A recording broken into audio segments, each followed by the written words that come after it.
Grow My Cleaning Company teaches owners of cleaning companies just like you how to grow your company, make more money, and finally take charge of your financial future and your life.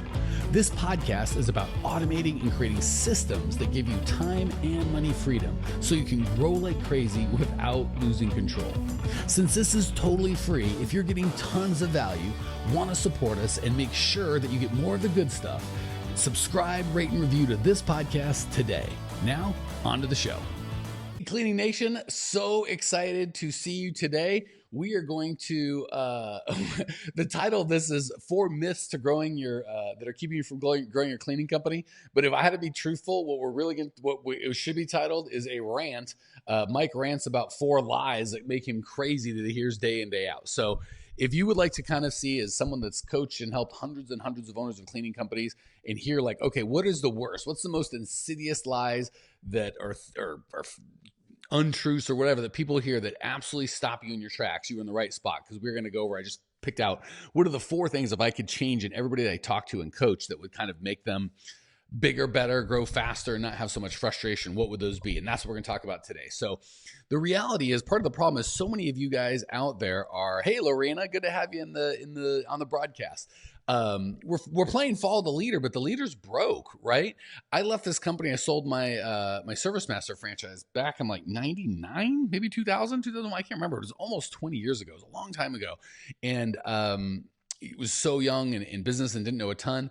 Came back after having bought and built and sold several other businesses. And holy crap, the cleaning industry just about felt like, not on the technology side, but on the business side, just right where I left it. So there's so many people out there playing follow the leader when it comes to marketing or growing or employees. And again, having talked to all of you guys all over the world, the leader's broke. They don't know what they're doing. So today we're going to debunk the 4 myths that are probably costing you guys the most time, headache, frustration.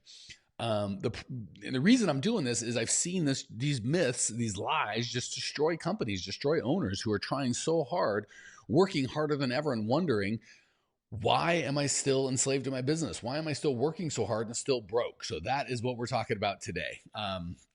If your cleaning business is perfect and you're working very little and everything's awesome, this isn't for you. But if you're frustrated and don't know why you're working so hard, you might be in the right spot. So the first myth that just is almost an assumption that in any other business, I think people would intuitively get, is not the case. But in the cleaning business, for some reason, people go, no, they don't get it. And that myth is, TJ's here. Mike's at it again, busting myths. And again, myths is a nice thing I put. I really feel like these are lies from the pit of hell. So we'll go somewhere between myths and lies from the pit of hell. That's what we're talking about. So number 1 is, it's okay to go days or weeks or, God forbid, months and not even without a lead or without giving a bid, or not even know how many leads or bids or sales or stops that we got or where they came from. That I hear that in the breakthrough calls that we do and the people that I talk to, so many new people, not obviously people that are in our system, don't know when I go, great, how many leads did you get last week? They go, huh?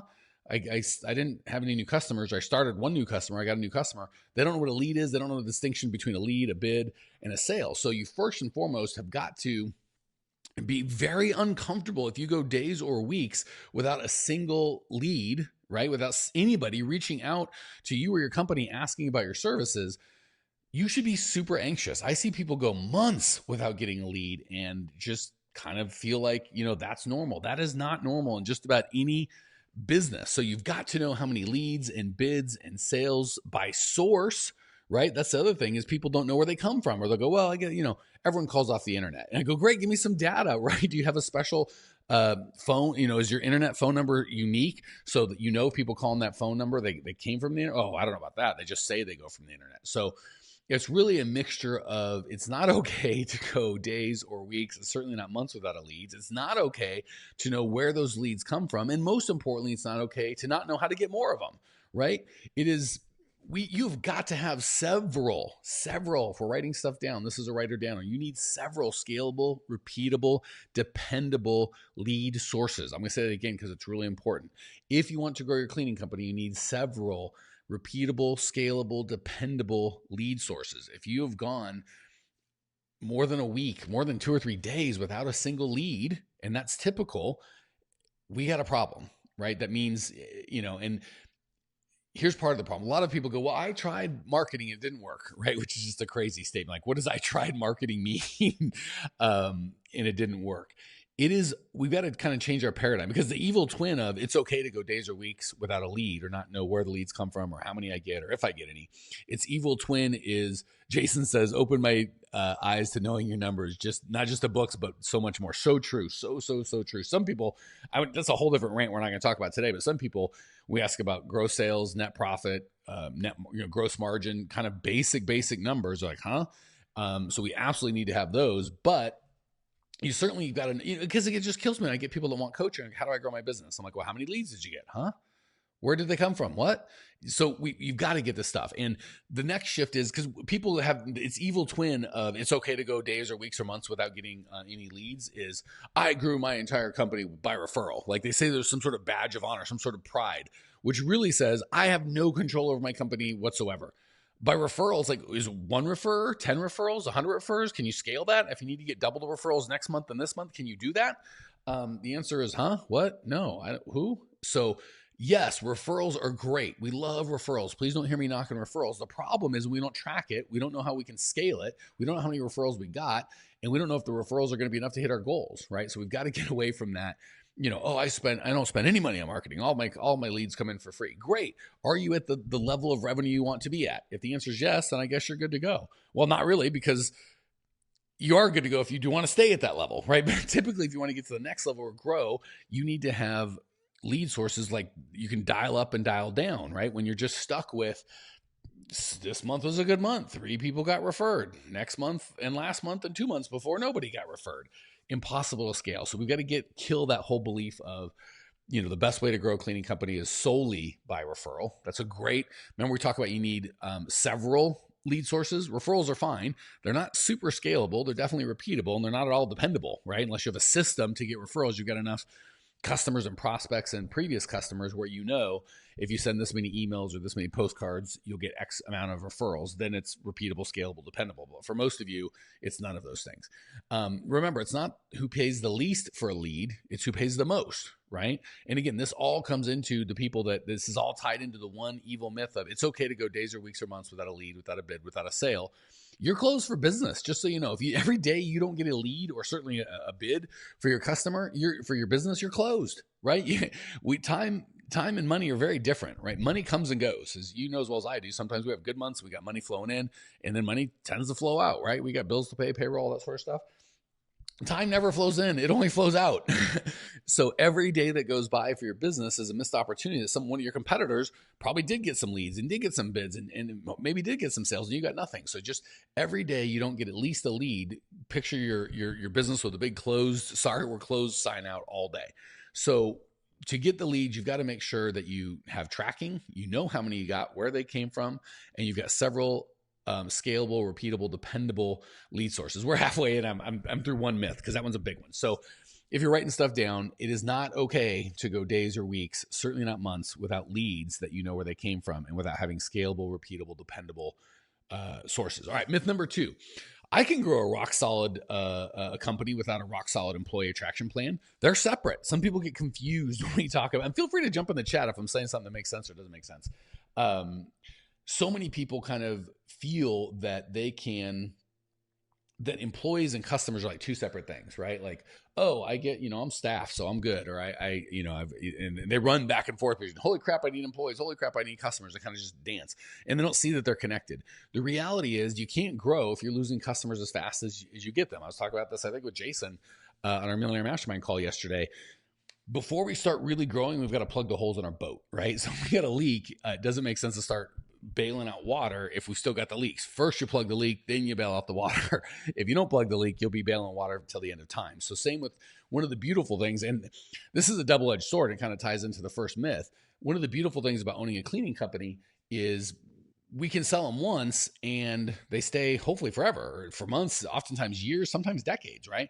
That gives us almost an unfair advantage. So that's a good thing, but then some people take advantage or forget and they go, oh, I can go days or weeks or months or years because the money kind of keeps coming in month by month, right? So it kind of gives us an excuse not to market, because once we grow a business, if you just take good care of your clients, that business typically tends to stay.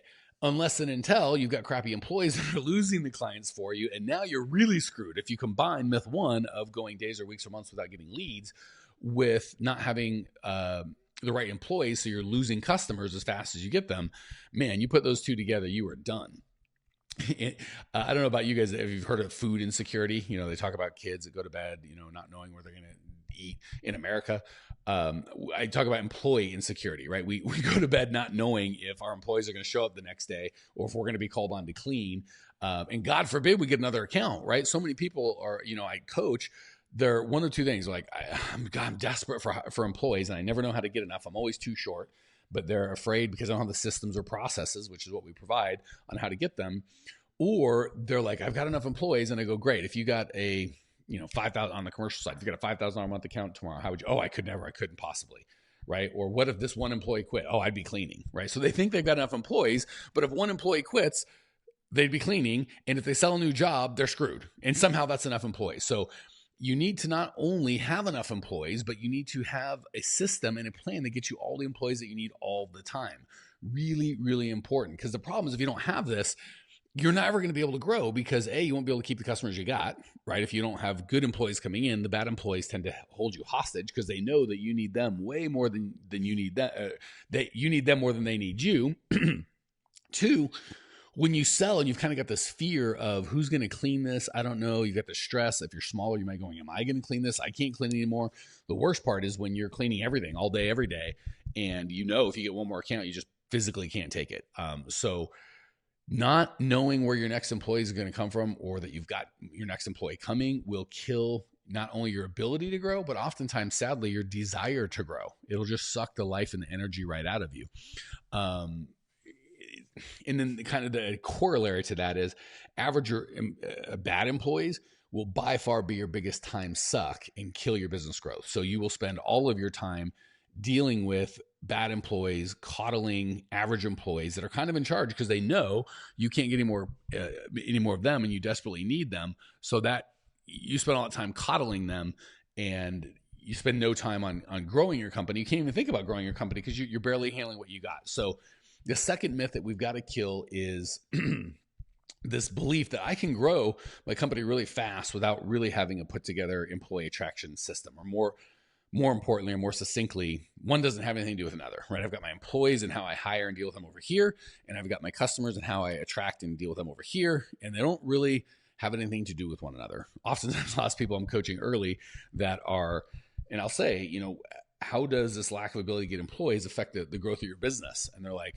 what do you mean? What does employees have to do anything? So really important you make that connection. Jason Johnson says, amen. I'm gotten to preach it. Help plug that hole in our boat. And yeah, they have, I'm so proud. If you ever guys see Jason in Cleaning Nation, reach out to him. He is not very good looking, frankly, but really bright. Just kidding, Jason. One of my favorite bald guys on the planet. Okay, so that's myth number 2. You can't grow without a rock solid employee attraction system, or you can grow is the myth. You can't is the truth. Myth number 3, and this sounds like not that big of a deal. It's a big deal.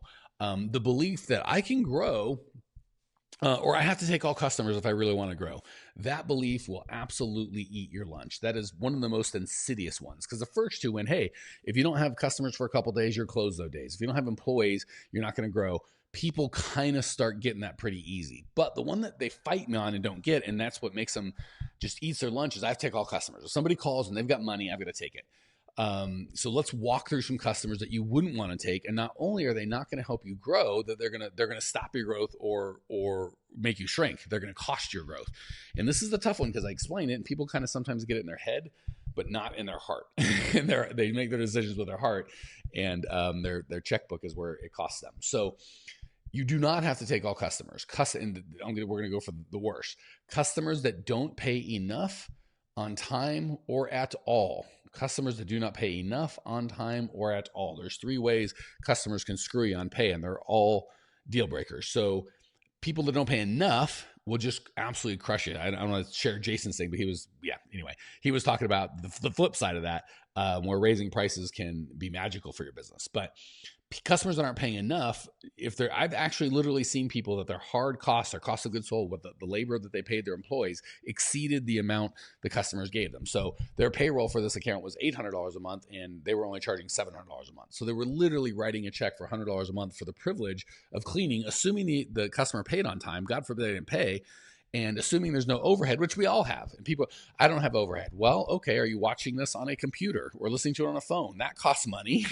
Do you have insurance, uniforms, employees, training? Like, is there, have you ever taken an employee out to eat? Do you have a website? Is that hosted by anyone? There's a million things of, you have, these client attraction systems that we're talking about. Hey, Evie Lynn in the house. I haven't seen you in so long. So good to have you, Evie Lynn.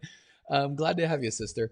So the customers that don't pay enough not only take all of your time and resources, which are limited, they suck up your overhead. Typically, they're your least favorite customers, and they'll just kill you. So again, it's easy when your cost of goods sold is over 100%. Some people, though, the problem is their cost of goods sold 70, 80%. So say it's $1,000 job and their payroll is only $750. So like, I've got $250 in margin. Well, the problem is you got to deal with overhead. And again, people get weird about overhead, thinking, well, if I fire this employee, I'll lose that overhead money, but my overhead won't go down. Maybe it will, maybe it won't. But overhead does scale with the size of your company. So when you're growing a real company, you have to make sure that we only have profitable customers, and we never flex on that. Certainly if they don't pay on time. A lot of people are like, well, that's not that big of a deal if they just pay late. As long as I have a bank loan or other customers pay, I can figure it out.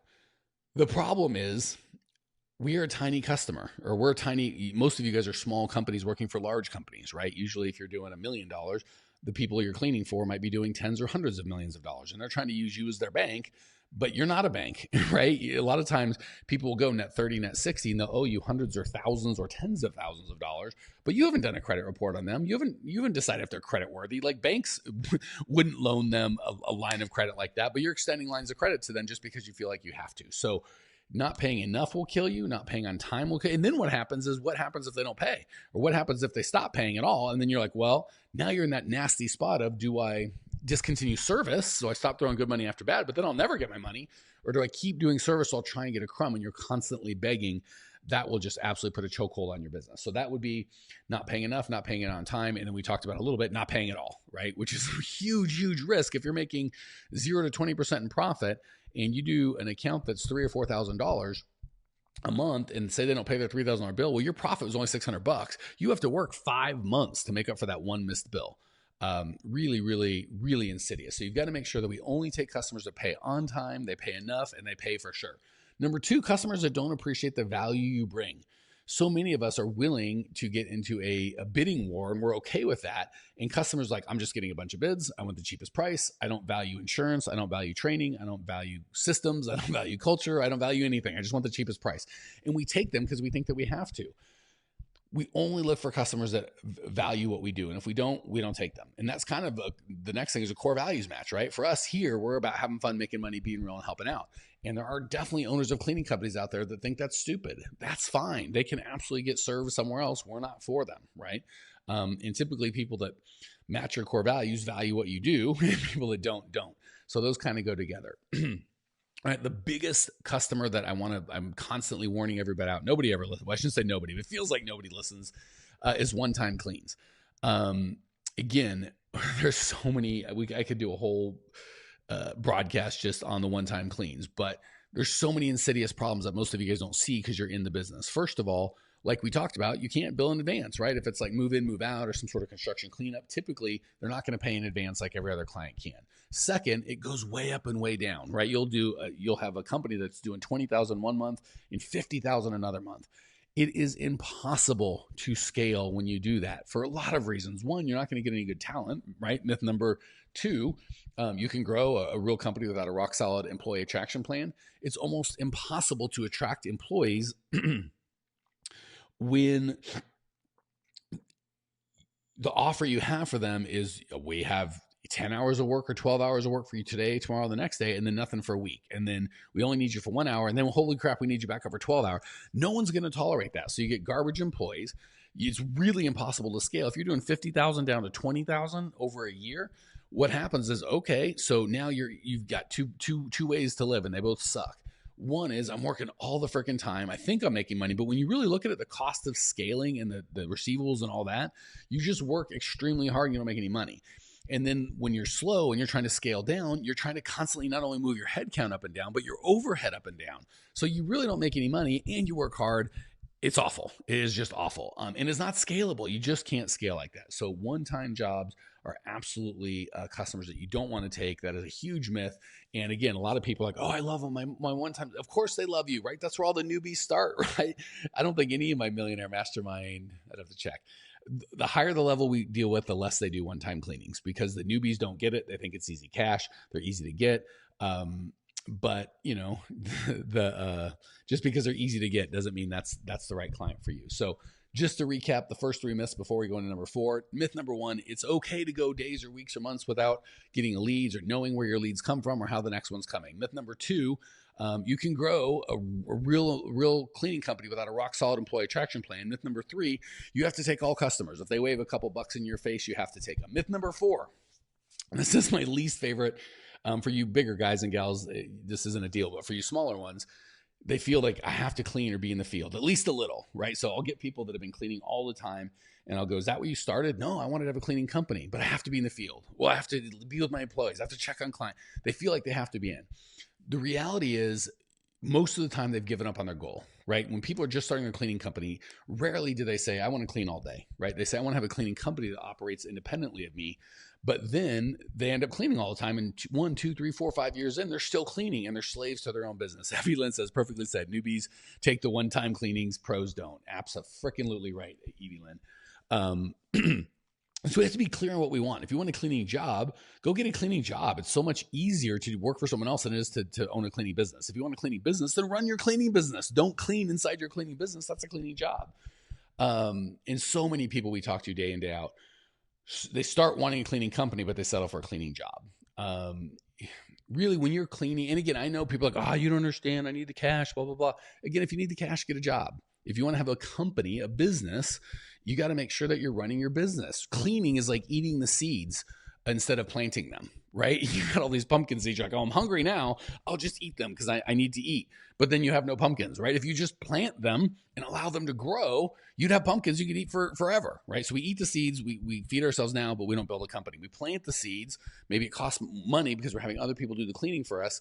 We build a company that can feed us for the rest of our lives. So, and again, ask yourself, who's running the company when you're cleaning, right? If you're out with your hand in the toilet, who's running your daggum company? Nobody, right? It ain't you because you're cleaning.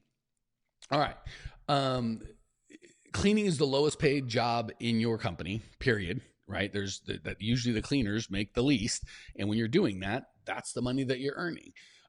Building the corollary to that is building client employee attraction systems and culture is the highest paid job in your company. So when you do the low paid jobs, you get low paid and you have a job. When you do the highest paid tasks, you have a business. So the benefits are if you can bust all 4 of these myths and you can have customers coming in every day, scalable, repeatable, dependable customers from systems and processes and sources that you trust. You've got a system and process to attract the right employees and onboard them. You're only taking the customers that are right customers, which work when you have a system to attract them, and you're not doing any of the cleaning. You've really got the recipe for an actual cleaning company, not just a business or a job, really. So all right, that said, if you're like, holy crap, this is what I need, help. I need more than just the help here on this. Go to growmycleaningcompany.com. We've got hundreds of broadcasts. The best place I would start is the free on-demand training right at the top of the page. You can sign up for no cost. There's nothing even for sale on that training. It's just all the best stuff we've got packed into 40 or 50 minutes. So go to growmycleaningcompany.com for all the resources that we have, and we would love to help you systematize and grow and get out of your cleaning job and into your cleaning business. Thanks for joining me, guys, gals. We'll talk soon.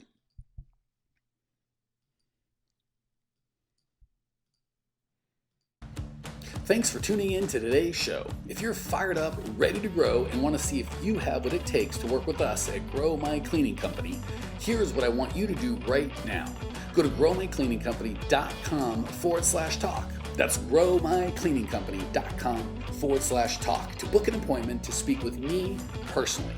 I'm going to jump on the phone with you to get you crystal clear on where you are now, where you want to be, and how to get you there. Don't walk around in the dark any longer. If you are serious about growing your cleaning company, it's time to finally get the systems in place that you need to grow. We've helped hundreds of owners of cleaning companies not only grow their business and their personal freedom, but give back to their community as well. If that's what you're looking for, head over to growmycleaningcompany.com. referrals.com/talk and book a time to talk with me personally. I can't wait to get to know you and your business.